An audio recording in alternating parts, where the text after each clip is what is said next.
This is NHTV2, North Haven Government Television, a service of North Haven Community Television. The following program is brought to you through the support of the Town of North Haven.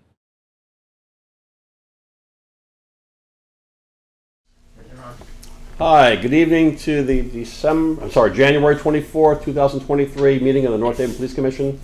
My name is Larry Lazaroff, I'm the chairman. To my left is Robin Wilson, our vice chairman. To my right is Mark Calafiore, our secretary. To his right is Alden Mead, commissioner. And to his right is Bob Hannon, commissioner. I'd ask for the approval of the minutes of the December 20th, 2022 meeting, both regular and executive, please. So moved. Second? I'll second that. All in favor? Aye. Great. Any correspondences? Mr. Chairman, it looks like we have one piece of correspondence, and this is from Mr. Anthony Gennaro. He's the director of ACES School Security and Emergency Preparedness, and he's also a retired police officer, a detective, and an SRO. And he sent this letter to Chief Kevin Glenn. He just wants to thank the chief and his officers for a quick and professional response at one of their schools. Apparently there was a bomb threat. It turned out to be a hoax. But Mr. Gennaro singles out Officer Opazinski, Officer Angel Aviles, Detective Lou Lokaides, and Harbin for their professionalism and their quick response to this call that turned out to be a hoax, which was a good thing. But good job by the officers, and thank you, Chief, for this nice letter that he sent you. Thank you, Thank you. Mr. Gennaro. Okay. Thank you. So in this community, this past month, we had a loss of a firefighter, a first responder. And I wanted to, first of all, compliment the North Haven Police Department because I received several compliments and expressions of gratitude from the fire department and the personnel, as well as the community, on how we handled and helped them out with this funeral, which was a very sad situation. So this time I'd like to offer just a moment of silence in remembrance of firefighter Matthias Wirtz, please.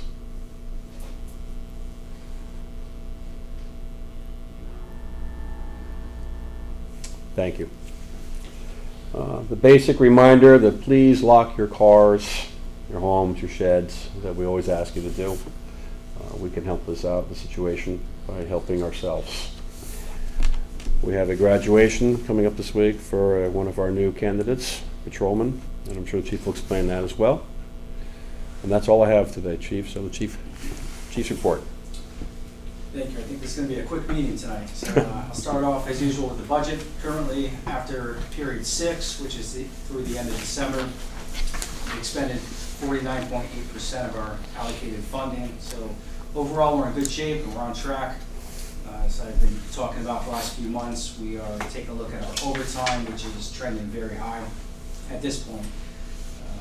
And overtime was driven by vacations, which after an evaluation this year compared to the last 2 or 3 years, they've been front-loaded this fiscal year. So more officers are taking vacation or have taken vacation in the first 6 months this fiscal year compared to last year's. So that's one aspect of it. We've had one long-term injury that has taken up the entire fiscal year, and 2 other shorter-term injuries, but have also driven overtime. And the main driver of the overtime, which we're tracking every day and trying to take care of, is in our dispatch center. We currently have 3 shifts that are every single day being filled on overtime. So that line is really taking a hit to support our communications center, but it's something that we really have no choice. It's minimum staffing, so we have to fill those positions. All of those positions have been filled, and we're just in different parts of the process to onboard those new dispatchers. 2 are in training, and 1 is being onboarded as we speak. So again, we're going to continue to keep an eye on dispatch. We've already put into place some mechanisms to reduce any discretionary overtime, but we're going to keep an eye on that. Also, under the budget report, as you all should know, February 15th at 7:30 at Town Hall is our budget workshop. You're all invited, and I appreciate the support you've shown us in the past. Again, that's scheduled for 7:30 at night, but we usually go on earlier than that. So as we approach, I'll give you an update as far as what to anticipate going on. I don't anticipate that being a long meeting. We don't have any additional personnel requests, and most of the requests for increase in funding is due to contractual obligations, wage increases, or anything that's tied to wage increases, which is driven by the contract between unions and the town. On the new personnel, our newest officer on her own is Taria DeLauro. She's off FTL. She was off FTO last month. She's doing well. All reports indicate she's doing a great job. As the chairman indicated, we've had some graduations already, and one anticipated this week. We have 2 graduated from Milford Academy December 15th. Both are in their 6th week of field training. All good reports. We had 2 that graduated from Post on December 9th. In their 7th week of field training. And field training is scheduled for 12 weeks. So right around that midpoint or just past that midpoint of field training. It goes by pretty fast. But they're all doing very well. And recruit Brianna Sargent is scheduled to graduate this Thursday from the Hartford Police Academy. She will start field training on Monday. The first time in my career we'll have 5 officers on field training at the same time, so I give a lot of credit to our field training coordinator, Lieutenant Spose, and the number of different field training officers. It takes a lot. Police officers used to be in the car by themselves, and until they go on a call, they have backup. As a field training officer, they're in the car the entire shift, teaching and mentoring these new officers. So they're doing a great job, and we certainly appreciate their efforts. Moving forward, we have 1 officer still in the Waterbury Police Academy. That graduation is scheduled for March 21st. And we have 2 officers in the Post Police Academy with the graduation anticipated April 5th. So we're making progress as far as staffing goes, but we have a long way to go. And before I go on to our traffic reports, anybody have any questions as far as the budget or new personnel before I move forward? No, I can tell you that we'll all be there for the presentation, correct? When is that budget? February 15th, scheduled for 7:30. Gotcha. So under the traffic report, we've been talking about this for a few months. It's a large project in regards to the intersection of Harvard Turnpike and Tully's Road. It's been a problem intersection for years. After a vote from the Board of Police Commissioners, we hired a company to do an engineering project and survey. They came back finally with recommendations. And there's a span of different recommendations, ranging from drainage solutions to guardrails, signage, and finally turning that section into a 3-way stop sign. So I'm not looking for any votes or motions tonight, but I just want you to understand the progress that was made working with that company. Moving forward, we're going to work on researching pricing to accomplish the different phases of that project if we elect to go forward. We're also going to communicate with the town of Wallingford as it affects their traffic patterns. Although the intersection is wholly in the town of North Haven, any improvements or changes we make will affect the town of Wallingford. So we want to ensure that our partners are on the same page as us and support moving forward. So do all those recommendations have to be done to complete this process, or just some of these things have to be done? Is it drainage, signage, guardrails, light, traffic? There's different phases. So they're not saying to alleviate your problems, it's just all in one package. It's just different ideas that can improve it. Okay.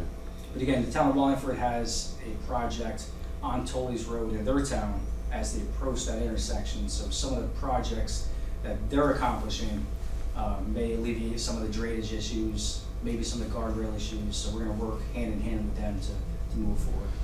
Okay. So hopefully in the next few months we'll have a recommendation for you all to consider. Last month we had a request for a stop sign at the intersection of Drazen Drive and Randall Drive, as well as a stop bar painted in the roadway. That was approved, but just an update that's not been accomplished yet. As you know, our traffic maintenance person, Michael DeSera, retired, so we don't have the personnel to put that stop sign in. We didn't outsource that for cost reasons. It's not an emergency installation. And with that said, over the next week or two, we'll be interviewing potential candidates for that position, the traffic maintenance person. So we look forward to that. Is that inside people or you're going out to? No, they're all outside applicants. Under training, if you reference your packet, the training report is pretty robust all year. We've conducted a number of different trainings and really, they've been doing a really nice job scheduling that. Training more of our own personnel to be certified to conduct our own training in-house, so training instructors in-house. Just one thing to add that's not on the report, the fire chief approached me recently. He's not really happy with the quality of the fire investigations that have come through the fire department. So he asked that we partner with them and send detectives to fire investigation school. So we plan to send one detective early spring to a fire investigation school, and one detective in fall who will partner with their fire investigators and hopefully bring a better product to not only the fire department, but if anything turns criminal, we'll be in a better position to move forward with that. So who was doing the fire investigation before? Who was your arson investigator before that? So in the past, the fire department is in charge of the fire investigations. If it's suspicious or fatal fire, we bring in the state fire marshal's office. All right, so we're gonna have our own, Not a fire marshal's office in that capacity. If it's a fatal fire, we're still gonna bring in the state's expertise. right. But in the initial stages, if it's suspicious, or even if it's not suspicious, it's a substantial fire that does not lead to a fatal, we'll team with them, look into it. If it's not criminal, we'll hand it back off to them. If it is criminal, then we'll move forward with it. Oh, I got you. It's just more specialty training at the basic level of fire investigation. So who was this person we're sending for this education? In spring, Detective Lukaitis is going to go to the training, and the fall position hasn't been identified yet. Gotcha. How long is the training for? It's, I believe it's Weeks, 3 or months? 3 or 4 months, not full-time though. It's 2 or 3 days a week over the span of a few months. So it's a commitment, and when we talk about identifying the right detective or investigator or patrol officer, it's a niche kind of training to get involved in, so they have to really be willing and interested in that type of investigation. Not the type of thing you just want to assign somebody, now you have to go, you invest all that time and expense into training that person, and it turns out they're not interested in it, they're not very good at it, so. So does this involve more overtime for us then, while this person's away at school, or no? No, No? that's the nice thing about detectives being on training, it's all straight time, no overtime. Gotcha, okay. And they're not being backfilled, and the actual class itself is free, and that's why they only do it 2 or 3 days a week, so it's not a full-time obligation. Is that the academy, and the fire academy is located, or is that where they go for the course? They do it in different locations, I don't know if you know off the top of your head where this one is, Okay, but they offer it in different Gotcha. locations. So these will be detectives that were, not officers? The first person that we identified is a Is a detective. detective, yeah. The second could be an officer or a detective. Oh, good. So under Investigative Services Division, I'll touch briefly, without too many details, on the homicide from July 2021, did culminate in 2 arrests recently. Both individuals were charged with murder and conspiracy to commit murder. And again, this was driven by the homicide from 2021, where a 28-year-old man from New Haven was murdered on Dixville Avenue near Route 40 connector. It was a lengthy investigation, it was a complex investigation that led to us collaborating with a number of different agencies, as well as the forensic laboratory with the state, with firearms laboratory out of the state. And every investigator here in North Haven touched this case at one point or another, did a lot of legwork, a lot of video recovery, analysis, interviews, but the lead detective was Mark Widone, and I have to say, you know, he's one of our, if not the most senior detective here, and he did above and beyond, an outstanding job. We heard multiple times independently as well as together from the state's attorney's office comments about the quality of his work and how long he hung on to this case and just didn't give it up and just kept chipping away at us. So we're very proud of him as well as all the effort for the detectives that were involved. A few other recent arrests. We had 2 burglaries that occurred in September just this past year on Universal Drive. These are commercial burglaries, and detectives did a nice job identifying suspects, and that led to the arrest of 3 individuals, 1 juvenile and 2 adults. We also had a residential burglary from June of last year. You know, residential burglaries, they're all very important, but when somebody breaks into a residence, it kind of becomes a little more personal for obvious reasons. This person was identified as someone who had similar tactics and similarity to someone who committed other burglaries, not only in North Haven, but in other towns. And so detectives did a nice job working with other agencies to identify that suspect. And he has been charged for the residential burglary as well as other commercial burglaries in town and out of town in the past. Just to touch briefly on activity, as I try to do every month, cost for service at the end of 2022 ended at $28,511. The average of the previous 5 years is $23,953, so an increase of over 4,500 calls for service compared to the average of the previous 5 years. And if you take into consideration 2021 was also a very high year, we're seeing a lot more activity in town. Officers are responding to more calls for service. As you could reference the packet that you received, our written reports were up in 2022 compared to the previous year, so a lot more administrative time for each officer. The good thing is our accident reports were down for safety reasons. We always want to see that. And that's also less administrative time for the officers. And the largest increase in terms of crime, it's under the category of all larcenies. Primarily over the last year, we've seen an increase in stolen vehicles. It was a very high year. We ended at 71 stolen vehicles, but also thefts from vehicles. The majority of them are unlocked, as we know, but that still drives calls for service and creates victims. Shopliftings and catalytic converters were also very high this past year. So I have no request for the Mary Scholarship, and just a few quick things for executive session. Officer injury report, supernumerary potential reappointments to that position, as well as an update on a background investigation we're conducting. Excellent. Very good. Any questions? Yeah, can I just, I hate the word circle back, but let me just circle back to the budget for just a second. Sure. Because we're talking about the overtime, so I'm just kind of looking at the numbers now, right? So our budget is what, $735 a year, $735,000 a year? That's correct. And we've used 82% of that? That's correct. I'm seeing that right? So So that's- we have like 18% left and we're only halfway through the year. So that's year to date. That's After this- July to July? So July to June 30th is Yeah. our fiscal year. What you're looking at is Oh. as of today, which would be through the 7th period, not the 6th period. Okay. So yeah, we're trending high. Our dispatch So I mean, we overtime- still got 6 more months, right? 5 months. 5, okay.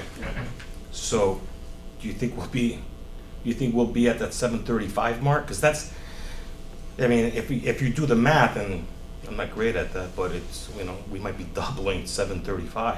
No, that's not even close. We're not Or I gonna mean, double. I'm sorry, another about $300,000. So we'll So be it'd be over- over $1 million. 40%. It'd be about $1 million or more in overtime. We won't be $1 million. We'll be over that 735 for sure. So what we make up in that is what's driving the overtime, like I said Yeah. before, is primarily dispatch overtime, which is about $160,000 year to date in dispatch overtime. But we're spending more overtime because we were short the personnel. So when you look at the full-time personnel line, which is just Yeah. above that, and you look at that percentage, that's tracking lower than what we should be at year to date. So that money will offset the overtime. But we will exceed that 735 in overtime this year. And by how much, off the top of your head? I mean, As we get closer to the end of the fiscal year, I can give you a better estimate. Right now, with some of the safeguards we put in place with limiting the discretionary overtime, onboarding the dispatch personnel, which will take some of those shifts away from overtime into regular personnel, it's tough to really track that at this point. yeah, it's just, I mean, I'm just looking at the numbers, a little bit striking, so, I mean, if we can kind of try to get that under control, I know that some of it's totally out of your control, but that's a big budget right there, and it's just, I hate to see it blow up, so. We feel the same way. So we'll look at it again next month and Every see month. where we're at, yeah. But if you can get it, to maybe slightly over that, that would be good, but, it's a lot of money, all right. More people finishing training and then becoming independent will decrease the overtime as well, right? Absolutely. Yeah, no, How much do you spend in Because you have overtime so a much of month? a Just, big what's your impact. patrol overtime expenditure a month? So it Would you say- varies. As you can imagine, remember when you were on the job. Right, right. In July and August with a lot of vacations, you can Right. spend a lot more. September, October, as school starts and families aren't traveling as much, it decreases. Holiday season, November, late November, late December, you're gonna see another spike. through January, February, March, it's typically lower, Right. and then in June, you see another spike. All right. Just a little concerning to me, but we've got to do. It's concerning to everybody, but they're doing the best they can, obviously, to manage the numbers here. Yeah, well, 735,000 allocated just to overtime is quite a lot of money, so that's, you know, just trying to stay somewhat within I budget. hear you. Anybody else? Any questions? Good. Questions? Okay. Can I have a motion to adjourn to an executive session for personnel So discussion? moved. Second. Second? Second. All in favor? Aye. Beautiful. Okay, we are back in open session now after having an executive session. In executive session, we discussed the reappointment for 2-year terms of our current supernumeraries. 4 of them in total. Their names are Bob DiPalma, Richard Hannon, Vincent Nacarado, and Ted Stockman. Do I entertain a motion for the acceptance of reappointments for these 4 gentlemen for supernumerary 2-year terms? I make that motion? Okay, do we have a second? I'll second that motion. All in favor? Aye. Okay. Any further business? Okay, with that, we are adjourned. The preceding program is brought to you in part through a grant from the town of North Haven.